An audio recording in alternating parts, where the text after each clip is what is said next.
Greetings and welcome to Growth Hacking Secrets. I'm your host Muhammad Siddique from Atlanta, Georgia, and the co-author of New Success Secrets available on Amazon. On this episode, we have a special guest, Cody Bjugan. Cody is a real estate developer, builder, and a coach. Please join me to give a warm welcome to our guest, Cody Bjugan. Cody, welcome. Hey there, how you doing? Thanks for having me. Thank you. Let me start with this. Where were you? What happened? Who are you surrounded with that inspired you to do what you do today? So, where were you? What happened? I would say I grew up less fortunate with a father that taught me more what not to be than what to be. I got to a point in my teenage years where I specifically remember I was going to create a pivoting point for our family and for the legacy. And so I was inspired by my father. Cody, for everyone else, because I'm jealous of you, just to let you know how you got this hairstyle. I will tell you, if you want to know the truth, I was getting insecure about how much my hair was thinning. Okay. And so some people, why'd you shave your head? Well, it was my own insecurity. It was thinning, right?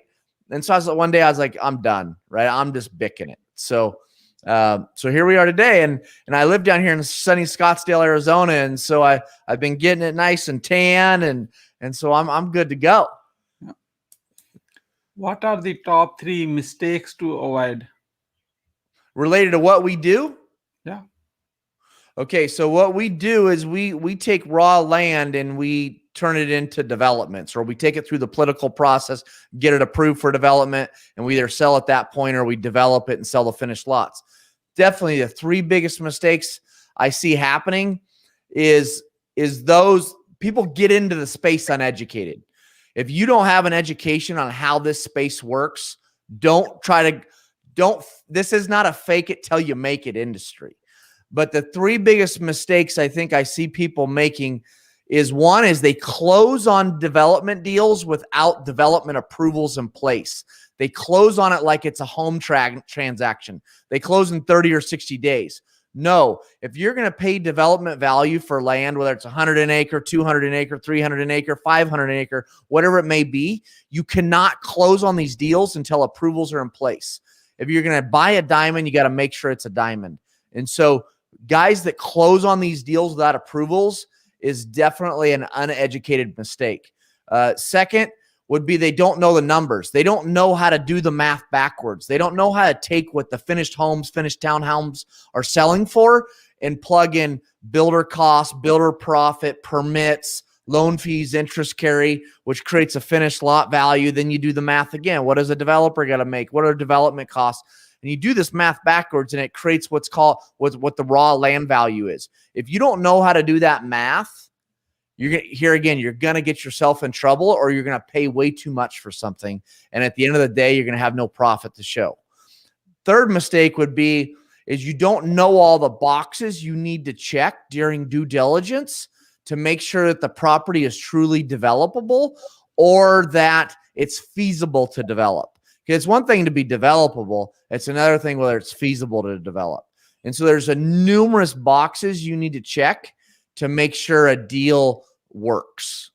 Those would be what I'd say are the 3 biggest. Give us one more. Give you one more. The wrong team. So we're only as good as our team. So for example, I work with civil engineers, traffic engineers, geotech engineers. I go on and on and on. Is that they're not all the same. So make sure not only are you doing due diligence on your deals, right, on your projects, that you're doing due diligence on the team you're putting together as well. Because I've had engineers that a couple of weeks, based upon my experience doing this for 20 years, a couple of weeks into the relationship, I'm like, hey, thanks, but no thanks, right? So make sure you do your due diligence on the team that you put together. A follow-up question, how do you hire the best people? I would say lots of referrals, references. Just don't I wouldn't just get on the phone with a guy and say, like, oh, he's a good guy, right? Let's do something together. I mean, I would do it's no different than how do you hire a team member? How do you hire a staff, right? Someone to be on your personnel, right? To be an employee. It's no different. You need to do the same due diligence with consultants.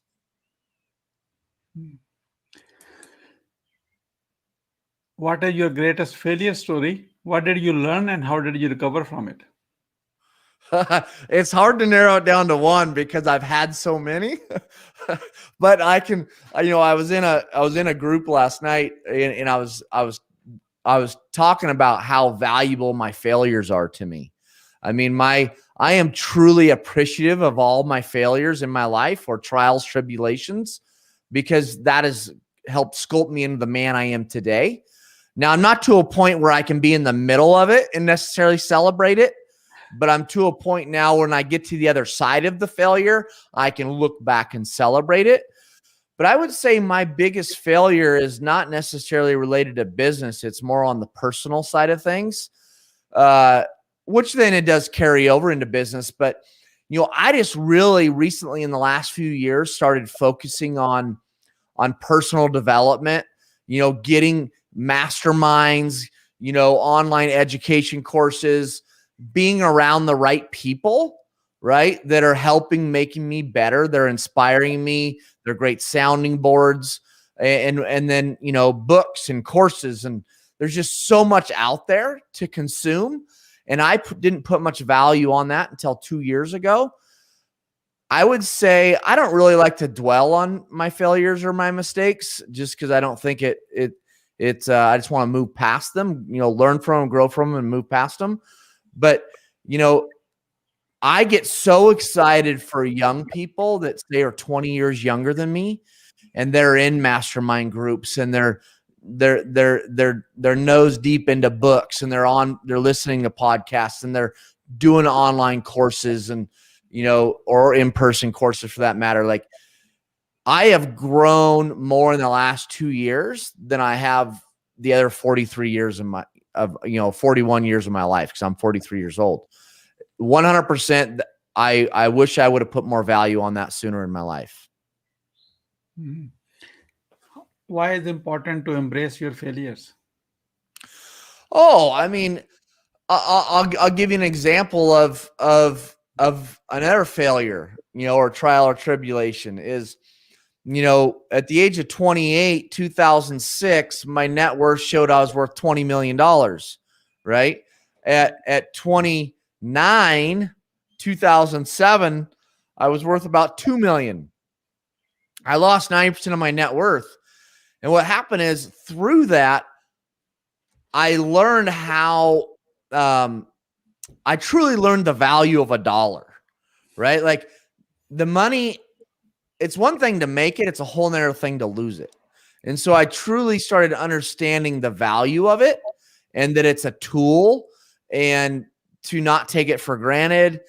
I mean, it's always important to reflect on your failures. I mean, with my kids, when they were, so I have a 23-year-old son, a 19-year-old daughter, and a 16-month-old daughter, right? That's a whole nother story in itself. That could be a podcast in its own. But, I was a workaholic when my two older were really young. Workaholic, no questions asked. Huge failure in my life, right? Now, but I'm able to reflect back on that, and now I'm a rock star father with my 16-month-old. But, I had to reflect back on those failures and look at all those special moments that I missed, right? Look at how it affected my relationship with my younger children. But, here's the thing. If you don't reflect on those failures, you can't learn from them. What are your top 3 success secrets that others can model from? Oh, I don't know. This is a tough question for me. I don't know that there's anything I do that are secrets, right? Like, that's a marketing word to me. But, I would say I am intentional. I'm very intentional with what I do with my day, how I structure my day. Very intentional. I try not to let things just happen to me, right? I'm intentional. 2 is extremely how do I say this? Integrity is an overused word. Okay. Integrity doesn't mean today what it used to mean, but it's just such an overused word. But like, I mean, it's just the golden rule, right? Do unto others as you want done upon yourself. Like, we truly try to be a company and a team where we all can sleep well at night.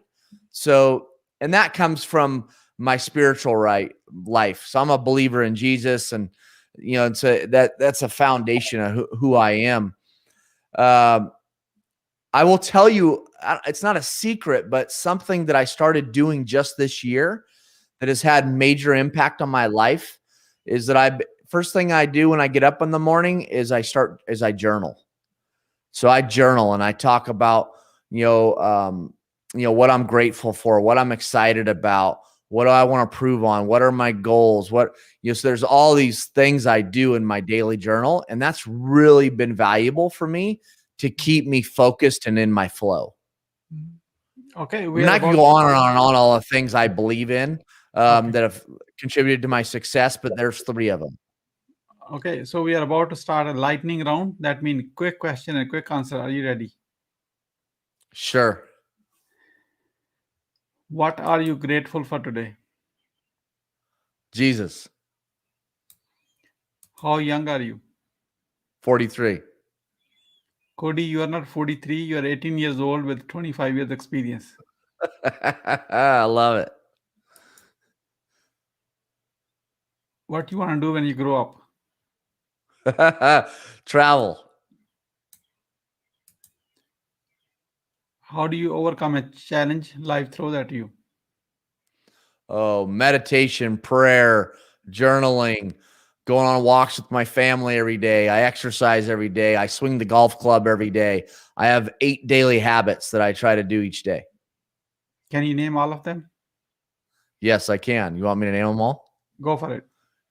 Okay. So I journal. I meditate. I pray. I read the Bible. I read a book. I go on a walk with my family. I swing the golf club every day. And I work out. How do you start your day? Journaling.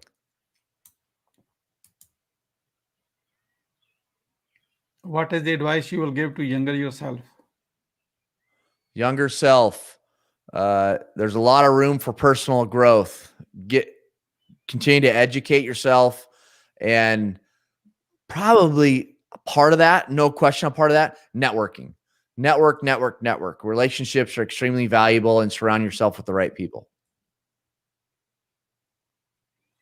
Once you have a revenue-generating idea, how do you convince your significant other? My significant other is extremely supportive of me and really trusts me. And so I don't really have to convince her. If I have some idea, she really empowers me to go make it happen. What is the impactful business book you have read, and what did you learn from it? Can I see the cover, please? Yeah. So let's see. So it's a book called Traction, right? There's the cover, and it's by and so what I learned most from this book is about how to structure your business as far as vision and structure and scorecard KPIs, but yeah, that was all great stuff. Here's the catch. That was all great stuff, very valuable. Every business should have it, but that's not why the book impacted me so much. The reason the book impacted me so much is because I realized I needed to get out of the way, that I'm a visionary. I am not a CEO or a president or a general manager or anything in the above. I'm a visionary. I'm a creative, and I was holding my company back. So after reading that book, I realized I needed to hire a CEO and get out of the way, and allow my companies to go accomplish the opportunity that's there. And so that's why I got so much from that book. And what's the author name? So it's Gino Wickman. Why being impactful is important to you? Why being impacted is important? Why being impactful is important to you? So impact. I mean, so I have this saying called PIF, right? Purpose, impact, fulfillment. Figure out your purpose. It'll lead to impact, which will then lead to fulfillment. And we're all striving to live a fulfilling life. I don't care what anybody says. You're not striving to be happy. You're striving to be fulfilled. And fulfillment is not possible without having impact. Pure and simple, no questions asked. If you don't have outflow in your life, if you aren't giving back, if you aren't making a difference, it is not possible to have a fulfilling life. Who is your living mentor and what's the impact? So this is a weakness right now in my life and kind of has been. I've never found a mentor, a good mentor that I have lots of good people around me that I soundboard with and a great circle of influence, but I have not found that one person that I consider a mentor. What do you want to be remembered for? I want to be remembered for impact. Who is your ideal client? My ideal client is someone that's not looking for a get-rich-quick scheme, someone that's willing to be disciplined, be consistent, fill the funnel, put, and through that be rewarded. But they need to be committed. They need to be focused. But I mean, money is made through follow-up and follow-through and consistency. Pure and simple. That's how money is made.